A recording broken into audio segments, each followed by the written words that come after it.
SIR जुल्म ही नहीं है, महाजुल्म है। तो आने वाले समय में यह देश हिटलर से ऊपर चला जाएगा और ऐसी चुनाव प्रक्रिया को बंद कर देना चाहिए, खत्म कर देना चाहिए। चुनाव का कोई मतलब ही नहीं है। और रूस के कानून को नेता और पदाधिकारी से बड़का भ्रष्टाचारी और बेईमान चोर को मैं समझता हूं कि पावर का डिसेंट्रलाइज होना चाहिए और बदलाव एक प्रक्रिया है। बीजेपी पहले से ही सरकार बनाना चाहती थी। वो मुख्यमंत्री के नीचे वो स्वीकार ही नहीं था बीजेपी को कुछ भी। नीतीश जी तो एक मजबूरी है और मुझे लगता है कि यदि नीतीश जी ने गृह मंत्रालय दिया तो ये कोई प्रक्रिया नहीं है। वो अंतिम निर्णय, अंतिम सब कुछ मुख्यमंत्री के पास ही होता है। जैसे गृह मंत्रालय का जवाब पहले विजेंद्र जी दिया करते थे, अब थोड़ा चीजें चेंज भी है तो अच्छा करें। अब सम्राट जी पर कई तरह के आरोप लग रहे हैं। मैं मानता हूं कि आरोप प्रति आरोप हमेशा लगाते रहना, पहले भी मैंने इस बात को कहा है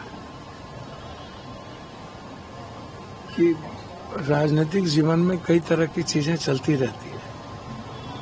और अब मेरा मानना ऐसा है, जो मैं समझता हूं कि स्पीकर पद किसी भी कीमत पर जदयू को नहीं देना चाहिए। स्पीकर हर परिस्थिति में यदि हम बीजेपी को देते हैं तो मैं समझूंगा कि नीतीश कुमार जी अब के हाथ से सब कुछ निकल चुका है और वो पॉलिटिकल वे नहीं होगा और राजनीतिक सूझबूझ नहीं होगा। इसलिए गृह मंत्रालय देना ये नीतीश कुमार जी के स्वविवेक है।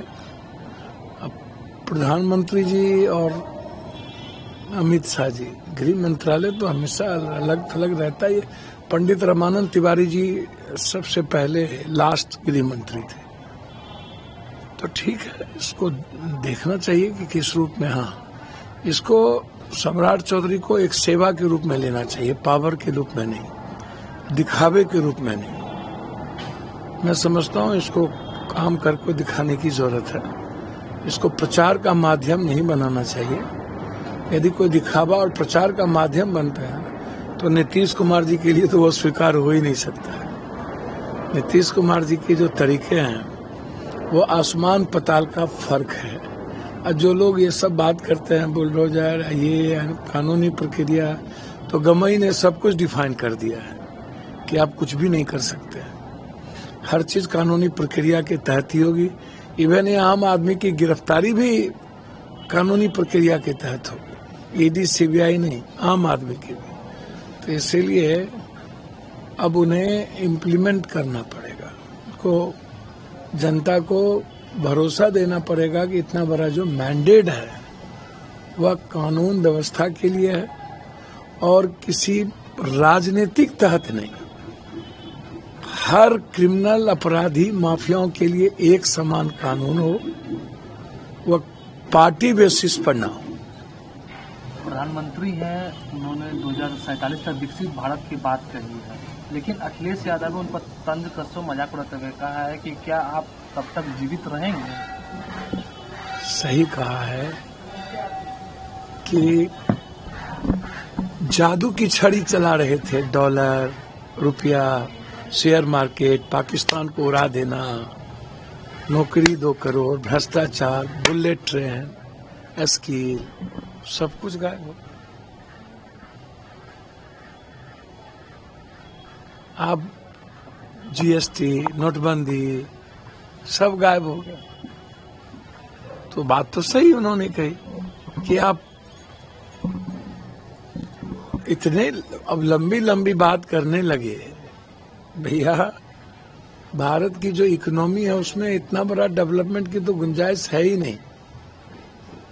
आप इसको समझिए, 62 हजार करोड़ रुपए एक व्यक्ति को एक जगह से मुनाफा दिलाना, 1 रुपये में जमीन दिलाना, और 5 व्यक्तियों के हाथ में पूरी भारत की इकोनॉमी को छोड़ देना, मिलियन ट्रिपल ट्रिलियन की बात, ट्रिलियन की बात करना, वो तो सब गायब हो गया। इसलिए प्रधानमंत्री जी अब सिर्फ मुझको लगता है कि मैं उस मर्यादा को ना लांघूं, लेकिन इतनी भी एक देश के पीएम को झूठ पर झूठ, झूठ पर झूठ नहीं बोलना चाहिए, जिससे देश के भीतर एक क्रांति की भावना युवाओं में पैदा हो जाए। युवा अब क्रांति की ओर बढ़ रहे हैं, उसको जीएनजी से या उस्काने से नहीं देखना चाहिए। जब अपने प्रधानमंत्री और मुख्यमंत्री से उम्मीद खोते जाएंगे तो देश क्रांति की ओर जाएगा। बीजेपी के सांसद जगदम्बिका पाल, उन्होंने कहा कि बिहार की जीत अपने आप में एक ऐतिहासिक जीत है जो भविष्य का एक संदेश है। विपक्ष ने बिहार के एसआईआर का मुद्दा बनाया था, इसे साबित हुई है कि जनता ने उस मुद्दे को खारिज कर दिया। केवल रोहिंग्या और घुसपैठिया चुनावी प्रक्रिया से इस पर बाहर। देखिए, अब हमको तो समझ में नहीं आता, जगदम्बिका का भाई को पता ही नहीं है कुछ भी चीजों का। घुसपैठ और रोहिंग्या कहाँ पर है तो उनको बताना चाहिए ना कि इतने निकाले, वो तो मुद्दा ही नहीं बचा। आपने तो बता दिया सब कुछ कि 49,000 से लेके आपने 19,000 तक के विधानसभा वाइज आपने एसआईआर किया, और 27 वोट से लेकर के 11,000 वोट तक आपने 127 सीटें जीती है। एसआईआर तो इतने बड़े मुद्दे हैं इस कंट्री के लिए कि ये जिंदगी से जुड़ा सवाल आ गया, अधिकार से। अब आम आदमी को वोट के अधिकार से भी वंचित कर दोगे और पूरी की पूरी संवैधानिक प्रक्रिया और चुनावी प्रक्रिया को ही डिमोलिश कर दोगे। और मैं तो बीबी पेट की बात करूंगा ना, कि मैं चाहता हूं बीबी पेट की गिनती एक बार हो जाए, जो जीता सो सिकंदर, जो जीतेगा वो उसको कर दो। मैं तो डिमांड कर रहा हूं बीबी पेट हर जगह। ये पहलगाम हुआ, मुद्दे भटका दिए, पुलवामा हुआ, पुला गायब हो गया, महाराष्ट्र के चुनाव में सीसीटीवी फुटेज ये हो गया। तो ये तो बड़ा प्रक्रिया है, और जगदम्बिका पाल जी उत्तर प्रदेश में दाल नहीं गलने वाली है। राहुल गांधी ने ट्वीट किया, कहा कि एसआईआर के नाम पर देश में अफरा तफरी मच गई है। नतीजा यह है कि 3 हफ्ते में 16 बीएलओ की जान चली गई है। हार्ट अटैक, तनाव, आत्महत्या। एसआईआर को सुधार थोपा गया जुल्म है। एकदम सही कहा। एसआईआर जुल्म ही नहीं है, महाजुल्म है। और एक कॉमन मैन और आम आदमी को समझ लीजिए, यदि पॉलिटिकल पार्टियां और पॉलिटिकल नेतृत्व इसको क्रांति का रास्ता नहीं बनाया और आम आदमी के अधिकार को संरक्षित और सुरक्षित नहीं किया, तो आने वाले समय में यह देश हिटलर से ऊपर चला जाएगा। और ऐसी चुनावी प्रक्रिया को बंद कर देना चाहिए, खत्म कर देना चाहिए। चुनाव का कोई मतलब ही नहीं है, और रूस के कानून को ले आना चाहिए। रक्षा मंत्री राजनाथ सिंह, उन्होंने कहा है कि ये सिंध क्षेत्र जो पाकिस्तान में है, भले ही आज भारत का हिस्सा नहीं है, लेकिन सभ्यता के तौर पर ये हमेशा भारत का हिस्सा है। जल्दी से हिस्सा बना लीजिए। राजनाथ सिंह जी अच्छे आदमी हैं। अब मैं चाहूंगा कि सिंध को अपने देश में ले आना चाहिए। यदि ये सामाजिक सांस्कृतिक सब मेरा है तो फिर इसको अपना हिस्सा बनाने में क्या दिक्कत है? हमारी ताकत है, सिंध हमारी थी तो हमारे रहे। एक अंतिम सवाल है, जिस तरीके से परिवारवाद को लेकर सवाल खड़े हो रहा है, आरजेडी अब परिवारवाद का भी आरोप लगा रही है कि मांझी के जिस तरीके से उपेंद्र कुशवाहा के बेटे, वो भी बीजेपी में भी कई नेता जो मंत्री बने, उस पर भी अब परिवारवाद का देखिए साहब है उसमें। अब ये कोई देखिए 3 मुद्दा इस कंट्री में, अब कोई मुद्दा नहीं है। एक है भ्रष्टाचार, हमाम में सब नेता और पदाधिकारी से बड़का भ्रष्टाचारी और बेईमान चोर कोई नहीं है।